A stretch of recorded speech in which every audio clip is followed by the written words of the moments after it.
I was 7 years old, my father took my older brother and I to a cabin in the middle of literally nowhere for a week as a vacation. We also took our cat with us. Everybody had their own room, and I had the room furthest from the other two, positioned right where the woods started. There was a window right next to my bed, and on the right side, there was a tree right next to it, but I remember getting to climb the previous day without success. The bedrooms were on the second floor, by the way, and the window didn't have any curtains or blinds to cover it. One night I remember feeling really homesick and unable to sleep. The cat was lying on the bed with me.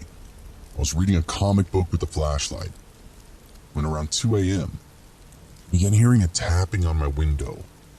At first, I just assumed it was a tree branch tapping on the window because it was a windy night after all. And that was until I began to hear whispers. I just remember freezing in fear, feeling like a bunch of ice water had just been poured on top of me. I could hear whoever it was tapping and then saying things like, "Open up, son, it's Daddy. Let me in, Luke, it's cold out here."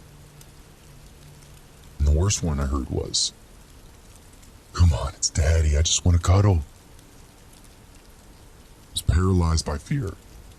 I just lay on my side, facing away from the window, terrified, close to tears. I knew it wasn't my father, and in my imagination, I thought it was the boogeyman or some kind of other creature. It would kill me. All the while my cat was hissing and clawing at the sky. I just remember holding him, burying my face into his fur because he felt like a safety net. My one defense against this guy is I couldn't work up the nerve to call for my father. Then I remember hearing this horrible screeching noise. I looked around to see what it was. I could see this guy with the most maniacal grin that I've ever seen, like something out of a horror movie, dragging a pocket knife against the glass, making that horrendous noise. I found my voice and screamed bloody murder. The grin disappeared.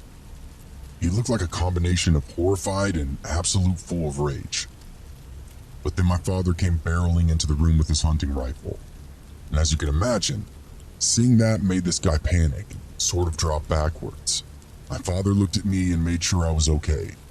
My brother ran in the room, and then my father went off to go catch this guy, hopefully before he got away.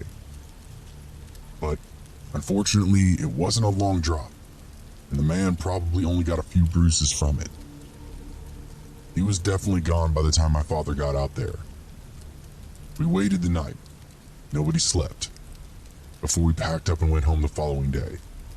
I have no clue if they ever caught that guy, though I remember my father filing a police report and having me talk to the police to give them a description.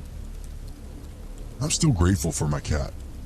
He turns 14 this week and is still as feisty as ever, for providing me comfort during that awful, terrifying night.